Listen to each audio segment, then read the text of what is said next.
जय श्री कृष्ण चैतन्य प्रभु नित्यानंद श्री अद्वैत गदाधर शिवासादि गौर भक्तवृंद। हरे कृष्णा कृष्णा कृष्णा हरे हरे, हरे राम राम राम हरे हरे।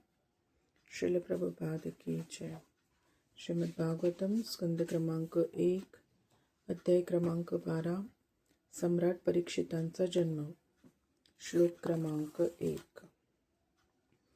शौनक उवाच अश्वत्थाम्नोपसृष्टेन ब्रह्मशिष्णुरुतेजसा उत्तराया हतो गर्भ ईशेनाजीवितः पुनः।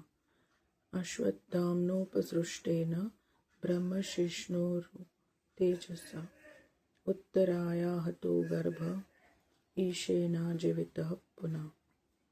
शौनक ऋषी म्हणाले, महाराज परीक्षितांची आई उत्तरा हिच्या गर्भाची अश्वत्थामाने सोडलेल्या भयानक आणि अजिंक्य अशा ब्रह्मास्त्राने हत्या झाली. पण भगवंतांनी महाराज परीक्षितांना पुनः संजीवित केले.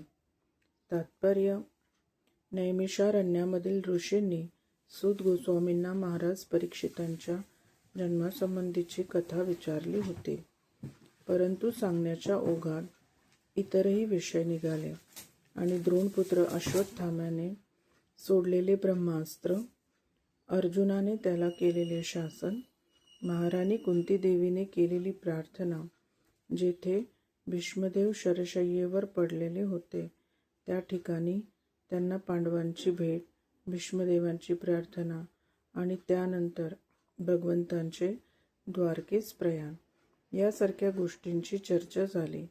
त्यांचे द्वारकेत आगमन आणि 16 सहस्त्र राण्यांसह त्यांचा निवास इत्यादी प्रसंगही सांगून झाले. ऋषीगणही हे सगळे श्रवण करण्यात अगदी गुंग होऊन गेले होते. आता ते मूळ विषयाकडे वळू पाहत आहेत आणि म्हणून शौनक ऋषींचा हा प्रश्न आणि अश्वत्थामाने ब्रह्मास्त्र सोडल्याचा विषय पुन्हा चर्चेत येत आहे. श्लोक क्रमांक 2।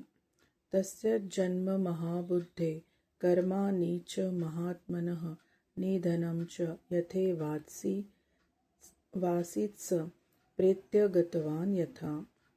महाज्ञानी आणि थोर भक्त सम्राट परीक्षितांचा जन्म उत्तरेच्या उदरातून कसा झाला, तसेच त्यांचा मृत्यू कसा घडला आणि मृत्यूनंतर त्यांची गती काय झाली. तात्पर्य: हस्तिनापूरचा, आजची दिल्ली, राजा हा त्या काळी जगाचा सम्राट असे. निदान सम्राट परीक्षितांच्या पुत्राच्या वेळेपर्यंत तरी तशीच स्थिती होती. आईच्या गर्भात असतानाच परमेश्वराने परीक्षितांचे संरक्षण केले. त्यामुळे एका ब्राह्मण पुत्राच्या दुष्ट आकांक्षेमुळे येऊ घातलेल्या अपमृत्यूपासून त्यांचे संरक्षण झाले. कारण महाराज परीक्षित राज्यावर आरूढ झाले, तोच कलियुगाने आपला प्रभाव दाखवावयास प्रारंभ केला. महाराज परीक्षितांसारख्या अतिबुद्धिमान आणि श्रेष्ठ भक्त असलेल्या राजाला शाप मिळाला. यातच कलीच्या दुष्प्रभावाचे पहिले चिन्ह दिसून आले. राजा असहाय्य जनांचा रक्षणकर्ता असतो आणि त्यांचे हित, शांती आणि प्रगती सर्वस्वी त्याच्यावरच अवलंबून असतो. दुर्दैवाने या अधःपतित कलियुगाच्या प्रवर्तनामुळे एका ब्राह्मणाचा मुलगा निरपराध राजाला शाप देण्यासाठी निमित्त झाला. परिणामतः राजाला 7 दिवसाच्या आत येणाऱ्या मृत्यूसाठी सिद्ध व्हावे लागले. भगवान विष्णूंनी संरक्षिलेला म्हणून परीक्षितांची विशेष प्रसिद्धी आहे आणि म्हणून ब्राह्मण पुत्राकडून जेव्हा त्यांना अन्यायाने शाप मिळाला, तेव्हा भगवत कृपेच्या सामर्थ्याने त्यांना त्याचा प्रतिकार करता आला असता, परंतु त्यांना तसे करावयाची इच्छा नव्हती. ते शुद्ध भक्त होते. शुद्ध भक्त परमेश्वराकडे कोणत्याही अतिरिक्त दयेची याचना करीत नाही. ब्राह्मण पुत्राचा आपल्याला मिळालेला शाप हा अन्याय असल्याचे परीक्षितांना समजत होते आणि प्रत्येकाला ते माहीत होते. असे असूनही परीक्षितांना त्या शापाचा प्रतिकार करण्याची इच्छा नव्हती. त्यांना कलियुगाच्या प्रारंभाची जाणीव होती आणि उत्तम बुद्धीच्या ब्राह्मण वर्गाचा अधपात हे त्याचे पहिले लक्षण होते. या वर्तमान कालप्रवाहात त्यांना व्यत्यय आणावयाचा नव्हता. त्यांनी अतिशय आनंदाने व सुयोग्य रीतीने मृत्यूला सामोरे जाण्याची सिद्धता केली. सुदैवी असल्याने मृत्यूला सामोरे जाण्यासाठी त्यांना निदान 7 दिवसांचा अवधी मिळाला आणि शुकदेव गोस्वामींसारख्या महान ऋषीच्या भगवत भक्ताच्या सहवासात त्यांनी या वेळेचा सदुपयोग केला. श्लोक क्रमांक 3. तदिदं श्रोतुमिच्छामो गदितुं यदि मन्यसे ब्रूहि नः श्रद्धानानां यस्य ज्ञानमदाच्छुकः. शुक गोस्वामींनी ज्यांना दिव्य ज्ञान दिले त्या महाराज परीक्षितासंबंधी आम्ही अत्यंत श्रद्धेने ऐकू इच्छितो, तरी कृपया त्यासंबंधी सांगावे. तात्पर्य: परीक्षित महाराजांच्या आयुष्याचे केवळ 7च दिवस उरले होते. त्या अवधीत शुकदेव गोस्वामींनी त्यांना दिव्य ज्ञान दिले. परीक्षित महाराजांनी होतकरू शिष्याप्रमाणे यथोचित श्रवण केले. भागवताच्या अशा प्रामाणिक श्रवण कीर्तनाचा लाभ श्रोता वक्ता अशा दोघांनाही झाला. दोघेही त्यामुळे लाभान्वित झाले. भागवतात निर्धारित केलेल्या भक्तीच्या 9 दिव्य अंगापैकी सर्वांचे काहींचे किंवा एकाचे जरी योग्य पालन झाले तरी ते सारखेच लाभदायक आहे. परीक्षित महाराज आणि शुकदेव गोस्वामी श्रवण व कीर्तन या पहिल्या 2 अंगांचे श्रेष्ठ साधक होते. त्यामुळे आपापल्या साधनांगातील स्तुत्य उपक्रमामध्ये ते दोघेही अत्यंत यशस्वी झाले. दिव्य साक्षात्कार हा अशा तळमळीच्या श्रवणाने व गायनानेच होऊ शकतो, अन्यथा नाही. कलियुगाच्या या अलीकडच्या काळात आध्यात्मिक गुरुशिष्यांचा एक विशेष नमुना अस्तित्वात आला आहे व त्याची मोठी प्रसिद्धी केली जात आहे. असे सांगतात की गुरु एक विद्युत प्रवाह निर्माण करतात आणि त्याद्वारे ते आपल्या शिष्यामध्ये आपली आध्यात्मिक शक्ती प्रदान करतात. ते जणू एखादे इंजेक्शन देतात आणि मग शिष्यालाही तो धक्का जाणवू लागतो. काही वेळा त्याची शुद्ध सरपते, तो बेभान होतो आणि गुरु मात्र आपला सर्व शक्ती संचय संपला म्हणून रडावयास लागतो. अशी खोटी प्रसिद्धी या युगात चालू आहे आणि बिचारा सामान्य माणूस या खोट्या प्रचाराला बळी पडत आहे. शुकदेव गोस्वामी आणि महान शिष्य परीक्षित यांच्यातील व्यवहारात असल्या भाकड कथा आपणास सापडत नाहीत. ऋषींनी भागवत अत्यंत भक्तीने गायले आणि राजानेही तसेच श्रद्धेने ऐकले. राजाला कुठे एखादा विजेचा धक्का गुरुजींकडून मिळाल्याचे जाणवले नाही किंवा पुढे गुरुजींकडून ज्ञान घेत असताना शुद्ध हरपल्यासारखे काही घडले नाही. तेव्हा वैदिक ज्ञानाच्या असल्या खोट्या प्रतिनिधींच्या अनधिकारी प्रचाराला कोणीही बळी पडू नये. नैमिषारण्यातील ऋषी परीक्षिता संबंधीची कथा अतिशय श्रद्धेने ऐकत होते. त्यांना शुकदेव गोस्वामींकडून जे ज्ञान मिळाले ते केवळ उत्कंठापूर्ण श्रवणामुळेच. दिव्य ज्ञान मिळविण्याचा केवळ एकच मार्ग आहे, तो म्हणजे अधिकृत गुरुने सांगितलेले ज्ञान दृढ श्रद्धेने श्रवण करणे हा होय. त्यासाठी वैद्यकीय प्रयोगाची अथवा अद्भुत परिणाम घडविणाऱ्या गूढसिद्धींची काही आवश्यकता नसते. ही प्रक्रिया अतिशय सोपी आहे. तथापि केवळ तळमळीच्या श्रद्धाळू व्यक्तीच आपले इप्सित गाठू शकतात. श्लोक क्रमांक 4. सूत उवाच. अपि बलधर्मराजः पितृवद रंजयन प्रजा निस्पृह सर्वकामेभ्य कृष्णपादानुसेवया. सूत गोस्वामी म्हणाले, युधिष्ठिर महाराजांनी आपल्या राजवटीत सर्वांना औदार्याने वागविले. ते तंतोतंत आपल्या वडिलांसारखेच राज्य करीत. त्यांना इतर कोणतीही वैयक्तिक महत्वाकांक्षा नव्हती. तसेच ते सर्व विषयोपभोगांच्या आसक्तीपासून मुक्त होते, कारण भगवान श्रीकृष्णांच्या चरणकमळांची ते निरंतर सेवा करीत असत. तात्पर्य: या ग्रंथाच्या प्रस्तावनेत आम्ही म्हटले आहे, जगातील सर्व दुःखी कष्टी मानवांसाठी मानवजातीत कृष्ण विज्ञानाची फार मोठी आवश्यकता आहे. आम्ही जगातील सर्व राष्ट्रांच्या नेतृवर्गाला असे नम्र आवाहन करीत आहोत की त्यांनी या कृष्ण विज्ञानाचा स्वीकार करावा, कारण त्यात त्यांचे स्वतःचे, समाजाचे आणि जगातील सर्व मानवजातीचे कल्याण आहे. या आवाहनाला सद्गुणांची साक्षात मूर्ती असलेल्या युधिष्ठिर महाराजांच्या उदाहरणाने पुष्टी मिळते. भारतात सर्व लोक रामराज्याची आस धरतात, कारण भगवान राम आदर्श राजा होते. भारतातील इतर सम्राट, राजे महाराजे देखील अवनीतलावर जन्म घेतलेल्या प्रत्येक जीवाचे कल्याण व्हावे म्हणून जगाच्या भवितव्याचे नियंत्रण करीत. या श्लोकातील प्रजा हा शब्द महत्वाचा आहे. त्या शब्दाच्या व्युत्पत्ती सिद्ध अर्थ आहे जो जो जन्मास आला तो तो. जलचरांपासून पूर्ण विकसित मनुष्यापर्यंत या पृथ्वीवर कितीतरी जीवयोनी राहतात. त्या सर्वांना प्रजा म्हणतात. आपल्या या विशिष्ट जगाची उत्पत्ती करता असलेले ब्रह्मदेव प्रजापती या नावाने ओळखले जातात, कारण या ठिकाणी जन्म घेतलेल्या सर्वांचे पितामह तेच आहेत. अशा प्रकारे येथे प्रजा हा शब्द अधिक विशाल अर्थाने योजिला आहे. राजा हा सर्वांचा, जलचर, वनस्पती, वृक्ष, पशु, पक्षी, इतर जीव आणि शेवटी मानव अशा सर्वांचा प्रतिनिधी आहे.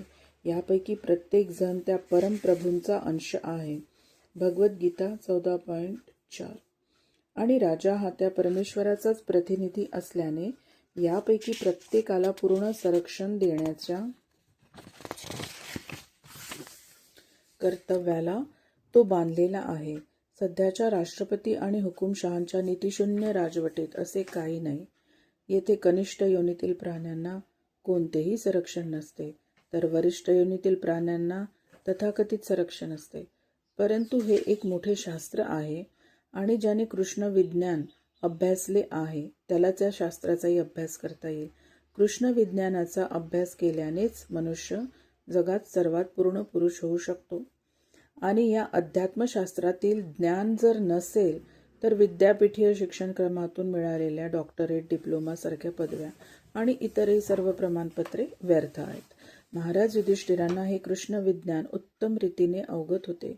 येथे सांगितलेच आहे की या शास्त्राच्या सातत्यपूर्ण अभ्यासाने अर्थात भगवान श्रीकृष्णांची निरंतर भक्ती केल्याने युधिष्ठिरांनी राज्यकारभार उत्तम करण्याची योग्यता प्राप्त केली होती.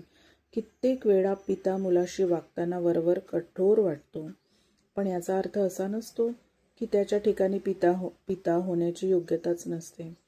पिता हा सदैव पिताच असतो, कारण त्याच्या अंतःकरणात सतत आपल्या प्रत्येक मुलाने आपल्यापेक्षा सरस, अधिक प्रगत असावे अशी शुभेच्छा असते.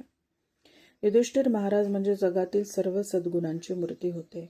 त्यामुळे त्यांना नेहमीच असे वाटत होते की त्यांच्या राज्यातील सर्व प्रजेने आणि विशेषतः त्यांची अधिक विकसित ज्ञानशक्ती असणाऱ्या मानव मात्राने भगवान श्रीकृष्णांचे भक्त व्हावे. प्रत्येक जण शूद्र भौतिक अस्तित्वातून मुक्त होईल. प्रजेचे सर्वांगीण हित हे त्यांच्या राज्यकारभाराचे ब्रीद होते. स्वतः सद्गुणांची मूर्ती असल्याने प्रजेचे हित नेमके कशात आहे याची त्यांना चांगल्या प्रकारे जाणीव होती. याच तत्वावर त्यांनी आपला राज्यकारभार चालविला होता.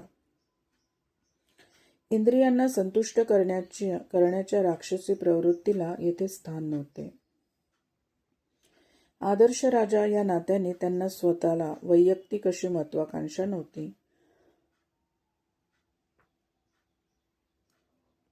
आणि इंद्रिय तृप्तीलाही त्यांच्या जीवनात काही स्थान नव्हते. त्यांच्या अखिल इंद्रिय वृत्ती सदा सर्व काळ परमप्रभूच्या प्रेममय सेवेतच संलग्न झालेल्या असत. त्या सेवेचाच एक भाग म्हणजे जीवमात्रांची सेवा, कारण सर्व जीव हे त्या भगवंतांचेच अंश आहेत. भगवंत परमपूर्ण आहेत.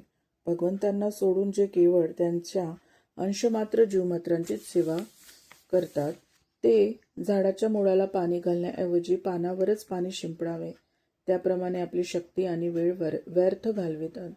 मुळाला पाणी दिले तर पानामध्ये आपोआप चैतन्य रसरसते, परंतु केवळ पानावरच पाणी शिंपडले तर शक्ती वायाच गेली म्हणावे. त्यामुळे युधिष्ठिर महाराज नेहमी भगवंतांच्या सेवेत संलग्न असत. परिणामतः भगवदंश असलेले जीव अर्थात त्यांचे प्रजाजन यांच्याकडे नीट लक्ष पुरवले जात असे. म्हणून त्यांना वर्तमान जीवनात सुख प्राप्त होऊन भावी प्रगतिशील जीवनाची निश्चिती असे. राज्यशासनाच्या उत्तम व्यवस्थेचा हाच एक मार्ग आहे. श्लोक क्रमांक 5. संपदः क्रतवो लोका महिषी भ्रातरो मही जम्बूद्वीपाधिपत्यं च यशश्च त्रिदिवं गतम.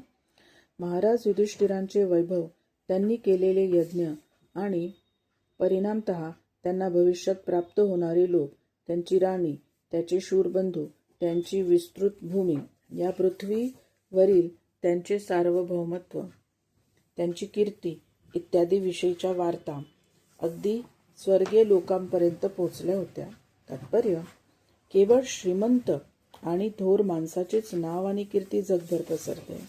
महाराज युधिष्ठिरांचे नाव आणि कीर्ती स्वर्ग लोकांपर्यंत जाऊन पोचली होती आणि त्याला कारण म्हणजे त्यांचे उत्तम शासन, त्यांचे ऐहिक वैभव, अभिमानास्पद राणी द्रौपदी, त्यांचे भाऊ भीम आणि अर्जुन यांचे बाहुबल आणि ज्याला जम्बूद्वीप म्हणतात अशा तत्कालीन सर्व जगावर असलेले त्यांचे सार्वभौमत्व. येथील लोका हा शब्द महत्त्वपूर्ण आहे. आकाशात विविध प्रकारचे लोक अथवा उच्चतर ग्रह भौतिक आणि आध्यात्मिक प्रकारचे सर्वत्र विखुरलेले आहेत. मनुष्य आपल्या प्रस्तुत जीवनातील कर्मामुळे तेथे जाऊन पोहोचू शकतो असे भगवद्गीतेत 9.25 सांगितले आहे. तेथे प्रवेशासाठी बळाचा उपयोग करता येत नाही. क्षुद्र भौतिकशास्त्रज्ञ आणि अभियंत्यांनी अवकाशात काही सहस्त्र मैल प्रवास करता येईल अशी वाहने शोधून काढली आहेत, परंतु त्यांनाही तेथे प्रवेश मिळणार नाही. त्या उच्चतर ग्रहावर पोहोचण्याचा हा मार्ग नव्हे. त्या सुखी लोकात प्रवेश हवा असेल तर यज्ञ आणि सेवा करून ती योग्यता आपल्या अंगी बाणवली पाहिजे. जे आपल्या जीवनात पावला पावलावर पापाचरण करतात त्यांनी आपल्या अधःपतनातून पुढे आपल्याला पशुचे जिणे मिळेल आणि या मायामय अस्तित्वाची दुःखे अधिकाधिक भोगावयास लागतील अशी अपेक्षा करावयास आक्षेप नाही. हे भगवद्गीतेत 16.19 सांगितले आहे. युधिष्ठिर महाराजांचे यज्ञ, गुणवत्ता, नीतिमत्ता या गोष्टी इतक्या श्रेष्ठ होत्या की उच्च लोकावरील रहिवासी त्यांचे आपल्या लोकात स्वागत करण्यास सदैव सिद्ध होत. श्लोक क्रमांक 6. किमते कामाः सूरस्पार्हा मुकुंद मनसो द्विजाः अधिजहृर्मुदं राज्ञ क्षुधितस्य यथेतरे. हे ब्राह्मणांनो, युधिष्ठिर महाराजांचे वैभव इतके भारून टाकणारे होते की स्वर्गातील देवता सुद्धा त्याची आकांक्षा धरेल. परंतु ज्याप्रमाणे क्षुधिताला इतर गोष्टींनी समाधान होत नाही, तसे भगवंतांच्या भक्तीत मग्न असलेल्या राजाला इतर गोष्टी समाधान देऊ शकत नव्हत्या. तात्पर्य, या जगात प्राणी मात्रांना संतुष्ट करणाऱ्या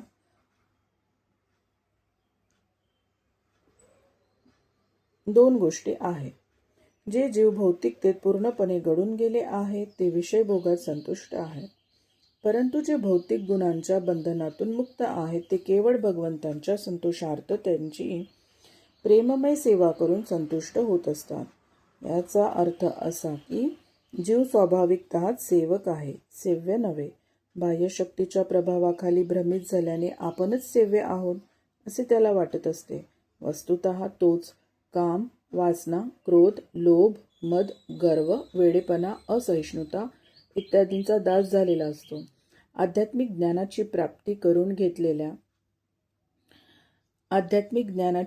करून घेतल्याने जेव्हा तो शुद्धीवर येतो तेव्हा त्याला कळते की आपण या भौतिक जगाचे स्वामी नसून केवळ विषयांचे दास आहोत. त्यावेळी तो परमेश्वराकडे भक्तीची याचना करतो आणि तथाकथित भौतिक सुखांनी भ्रांत न होता वास्तविकपणे सुखी होतो. युधिष्ठिर महाराज असेच एक मुक्त जीव होते आणि त्यामुळे प्रचंड विस्तारलेले राज्य, सद्गुणी पत्नी, आज्ञाधारक भाऊ, सुखी प्रजा आणि समृद्ध जग या कशातही त्यांचा आनंद साठलेला नव्हता. ही सुखे निसर्गतःच शुद्ध भक्ताच्या पाठी लागून येतात. तो त्यांच्यासाठी प्रयत्न करीत नाही. या ठिकाणी दिलेले उदाहरण मोठे मार्मिक व औचित्यपूर्ण आहे. भुकेलेल्याचे समाधान अन्नाव्यतिरिक्त दुसऱ्या कशाने होत नसते. हे सगळे माईक जग भुकेलेल्या जीवांनी भरलेले आहे, पण ही भूक अन्नाची नाही, निवाऱ्याची नाही, विषयोपभोगाची सुद्धा नाही. भूक आहे आध्यात्मिक वातावरणाची. केवळ अज्ञानामुळेच लोकांना असे वाटते की जग अन्न, निवारा, संरक्षण आणि इंद्रियांच्या सुखोपभोगाचे विषय सर्वांना पुरेसे नाहीत म्हणून दुःखी आहे. परंतु यालाच भ्रम म्हणतात. जीवाला आध्यात्मिक समाधानाची भूक लागली आहे. तथापि भौतिक गोष्टींच्या उणिवेमुळे असमाधानी असल्याचा अर्थ काढला जातो. या महामूर्ख पुढाऱ्यांना हे दिसत नाही की ज्यांच्याजवळ गडगंज ऐहिक संपत्ती आहे तेही अतृप्त आहेत. त्यांची भूक आणि त्यांचे दारिद्र्य कसले आहे? त्यांची भूक, त्यांची आवश्यकता आहे ती आध्यात्मिक अन्नाची, आध्यात्मिक आश्रयाची, आत्मिक संरक्षणाची आणि आध्यात्मिक इंद्रिय तृप्तीची. यांची पूर्ती ही केवळ अंतिम सत्ता असलेल्या भगवान श्रीकृष्णांच्या सानिध्यातच होऊ शकते. ज्यांना या गोष्टी प्राप्त झाल्या ते तथाकथित अन्न, वस्त्र, निवारा, संरक्षण, विषयोपभोग इत्यादी भौतिक गोष्टींकडे आकृष्ट होत नाहीत. अगदी स्वर्गातल्या देवता जरी त्यांचा उपभोग घेत असल्या तरी त्यांना त्यांचे आकर्षण वाटत नाही. म्हणून तर गीतेत 8.16 भगवान सांगतात की पृथ्वीवरच्या मापन पद्धतीप्रमाणे कोट्यावधी वर्षांचे आयुर्मान जेथे आहे अशा सर्वोपरी ब्रह्मलोकात जाऊन देखील कोणाचे समाधान होणे शक्य नाही. जीवाची ही भूक अमृतत्व मिळाल्यानेच केवळ भागू शकते. असे अमृतत्व ब्रह्मलोकाच्या कितीतरी पलीकडे चिदाकाशात भगवान श्रीकृष्णांच्या सहवासानेच मिळते. केवळ भगवंतच आपल्या भक्तांना हे मुक्ततेचे दिव्य सुख देऊ शकतात. श्लोक क्रमांक 7. मातुर्गर्भगतो वीर स तदा भृगुनंदन ददर्श पुरुषम किंचिद हेमान्नोस्त्र तेजसा. हे भृगुकुलोत्पन्न शौनका, ते थोर योद्धे परीक्षित जेव्हा बालकावस्थेत आपली माता उत्तरा हिच्या गर्भात होते आणि अश्वत्थामाने सोडलेल्या ब्रह्मास्त्राच्या तेजाने जेव्हा ते दग्ध होऊ पाहत होते तेव्हा त्यांनी आपल्याकडे येत असलेल्या श्रीकृष्णांना पाहिले. तात्पर्य, मृत्यू पश्चात जीवाला पुढे 7 महिन्यांची एक तंद्रावस्था प्राप्त होत असते. जीवाला पित्याच्या रेताद्वारे मातीच्या गर्भात प्रवेश करण्याची अनुमती मिळते. तेथे तो आपल्या इष्टदेहाचे संवर्धन करतो. आपल्या पूर्वकर्मानुसार जन्म घ्यावयाचा असा पुनर्जन्म सिद्धांत आहे. तंद्रावस्था संपल्यानंतर जीव जेव्हा जागृतावस्थेला प्राप्त होतो तेव्हा त्याला उदरात जखडून पडण्याचे दुःख जाणवू लागते. तो तत्काळ तेथून बाहेर पडण्याची इच्छा करतो. आपली सुटका व्हावी म्हणून सुदैवाने कधी कधी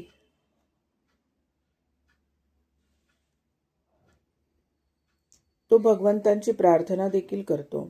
परीक्षित महाराज आपल्या मातेच्या गर्भात असताना अश्वत्थामाने त्यांच्यावर ब्रह्मास्त्र सोडले होते. त्याच्या प्रचंड उष्णतेने ते दग्ध होऊ लागले होते. भगवत भक्त असल्यामुळे भगवंत उत्तरेच्या गर्भात प्रकट झाले. उदरातील बालकानेही आपणाला कोणीतरी वाचविण्याकरता येत असल्याचे पाहिले. तेथील असहाय्य स्थितीतही बालक परीक्षितांनी असह्य तापमान सहन केले, कारण स्वभावताच ते एक थोर योद्धा होते. यासाठीच येथे वीर शब्द योजिला आहे. श्लोक क्रमांक 8. अंगुष्ठमात्र ममलम स्फुरत्पुरट मौलिनम अपिव्यदर्शनम श्यामम तडिद्वार ससंच्युतम. ते भगवंत केवळ अंगुष्ठ प्रमाण उंचीचे होते. त्यांचे रूप दिव्य होते. त्यांचे अक्षर शरीर अत्यंत सुंदर सुडोल व सावळ्या रंगाचे होते. ते विजेसारख्या पीत वर्णांचा सोनसळा पितांबर नेसलेले होते आणि त्यांनी चकचकीत सुवर्णाचा मुकुट धारण केला होता. श्लोक क्रमांक 9. श्रीमद्दीर्घ चतुर्बाहुं तप्त कांचन कुंडलम शतच्चाक्षम गदापानी महात्मनः सर्वतो दिशम परिभ्रमंत मुल्काभाम भ्रामयंतम गदाम मुहु. त्यांचे सौंदर्य 4 भुजांनी वर्धित झालेले होते. त्यांच्या कानात तप्त सुवर्णा समान कुंडले होती. नेत्र उन्मादासहित रक्तवर्णाचे होते. उल्केप्रमाणे तेजस्वी आपली गदा फिरवीत ते सभोवती फिरत होते. तात्पर्य, ब्रह्मसंहितेत अध्याय 5 म्हटले आहे की भगवान गोविंद आपल्या स्वांशाने ब्रह्मांडाच्या पोकळीत प्रवेश करतात आणि प्रत्येक प्राणी मात्राच्या हृदयात परमात्मा म्हणून निवास करतात आणि त्याचवेळी भौतिक द्रव्यांच्या प्रत्येक अणुत प्रविष्ट होतात. याप्रमाणे परमेश्वर आपल्या अतर्क्य सामर्थ्याने सर्व व्यापी आहे. याच प्रकारे आपले प्रिय भक्त परीक्षित महाराज यांच्या संरक्षणासाठी त्यांनी उत्तरेच्या गर्भात प्रवेश केला. भगवद्गीतेत 9.31 भगवंतांनी असे आश्वासन दिले आहे की माझ्या भक्ताचा कधीही विनाश होणार नाही. भगवान स्वतः संरक्षण करीत असल्याने भगवत भक्ताला कोणीही मारू शकत नाही आणि त्यांची जर कोणाला मारण्याची इच्छा असेल तर त्यांना कोणीही थांबवू शकणार नाही. भगवंत कर्तुमन्यथा कर्तुम सामर्थ्याने संपन्न असल्याने तारणे मारणे केवळ त्यांच्या इच्छेवर आहे. त्यांचे भक्त महाराज परीक्षित मातेच्या उदरात होते आणि त्या विषम परिस्थितीतही त्यांनी परिस्थिती सापेक्ष असे योग्य रूप धारण करून त्यांना दर्शन दिले. भगवंत सहस्रो ब्रह्मांडाहूनही विशाल किंवा अणुहूनही सूक्ष्म रूप धारण करू शकतात. ते कृपानिधान आहेत आणि जीवाच्या मर्यादित दृष्टीला अनुकूल असे रूप ते घेऊ शकतात. ते स्वतः असीम आहेत. ते तुमच्या आमच्या कोणाच्याही मोजमापात मावणारे नाही. आपण कल्पना करू शकतो त्यापेक्षा कितीतरी मोठे रूप ते धारण करू शकतात. त्यांनी कोणतेही रूप घेतले तरी ते तेच असतात. त्यांच्या सामर्थ्यात काही उणीव पडत नाही. उत्तरेच्या गर्भातील अंगुष्ठ मात्र विष्णुमूर्ती आणि आपल्या वैकुंठ धामात राहणारी नारायण मूर्ती यांच्यात काही अंतर नाही. आपल्या अक्षम भक्तांच्याकडून सेवा घेता यावी यासाठी ते अर्चा विग्रहचे रूप धारण करतात. अर्चा विग्रह म्हणजे पूजेची मूर्ती. आपल्या पार्थिव इंद्रियांनी आपल्याला परमेश्वराची कल्पना करणे अगदी अशक्य आहे. तरी या अर्चा विग्रहांच्या कृपेमुळे या भौतिक सृष्टीतील भक्त सुलभ रीतीने भगवंतांपर्यंत पोहोचू शकतात. अर्चा विग्रह म्हणजे जड देहधारी भक्तांच्या अनुभवात येणारे भगवंतांचे पूर्ण दिव्य असे रूप आहे. म्हणून अशा पूजामूर्तीस कधी पार्थिव मानू नये. परमेश्वराच्या दृष्टीने पाहता जड आणि चेतन यात काही अंतर नाही. मायाबद्ध जीवांच्या दृष्टीने मात्र या दोहोत प्रचंड अंतर आहे. भगवंतांसाठी सगळेच आध्यात्मिक आहे आणि त्याचप्रमाणे भगवंतांच्या शुद्ध भक्तांसाठी भगवंतासमवेतच्या आंतरिक नात्यामध्ये सर्वच आध्यात्मिक आहे. हरे कृष्ण कृष्ण कृष्ण हरे हरे, हरे राम राम राम हरे हरे. श्रील प्रभुपाद की जय.